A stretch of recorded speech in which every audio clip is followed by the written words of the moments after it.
What's up, guys? As you seen the title, I'm gonna be building my first gaming PC. I'm gonna be showing steps by steps all of them. I hope this video helps somebody that is building or is thinking of building a PC. So I hope you guys enjoy it. If y'all do, leave a thumbs up. Let's get into it. Let's get into building. So y'all already know we need some parts to build a gaming PC. As y'all can see right here, I got them right here. I'm gonna go through every single part. So we're gonna start with the case right here, where you're gonna put all your parts into it. So I decided to get the MUSETEX G5. It supports up to 7 fans, and it's an RTX. It's a white case, by the way. I'm gonna show y'all in a second. But I like the style. I love the style. Like, I think it's perfect for me. It's not that expensive, and this white, it will match my setup perfectly. So right here, we're going to go with the motherboard, MSI C490. It supports only Intel 10 generation, the latest generation. I don't know if y'all know, but each motherboard supports a processor. It can be an AMD or Intel, so y'all better watch that. Right here I got the Intel Core 9, the 10850. This is like the brain of the computer right here. So right here we got the GIGABYTE 3070. This is where y'all should put all your money, most of your money into it, because this is the thing that dictates your FPS. It's for gaming and all that. This one is highly recommended. So yeah, this 4 parts right here, the one that I just showed y'all, are the primaries and the most important parts of the gaming PC.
So I got all the cables ready, so we just gotta see if it turns on. I still haven't put the GPU. After this, I'm gonna put it, but I gotta make sure it turns on at least. So let's get into it. Turn it on right here. I hope it works. Oh, let's go right there. There you have it. I just gotta install the GPU, and that will be it. So here we have the 3070, the GPU, the RTX. It's like the most valuable part of the PC right now. So let's see how it looks inside.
So me and my dad started working on the cable management, and that's how we ended.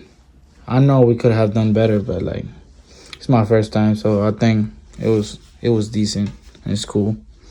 So I'm gonna just put the top off and let's see how it looks. So I'm done with everything. I have the PC over here already in my room.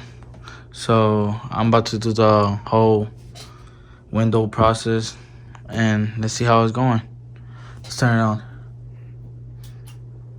Damn.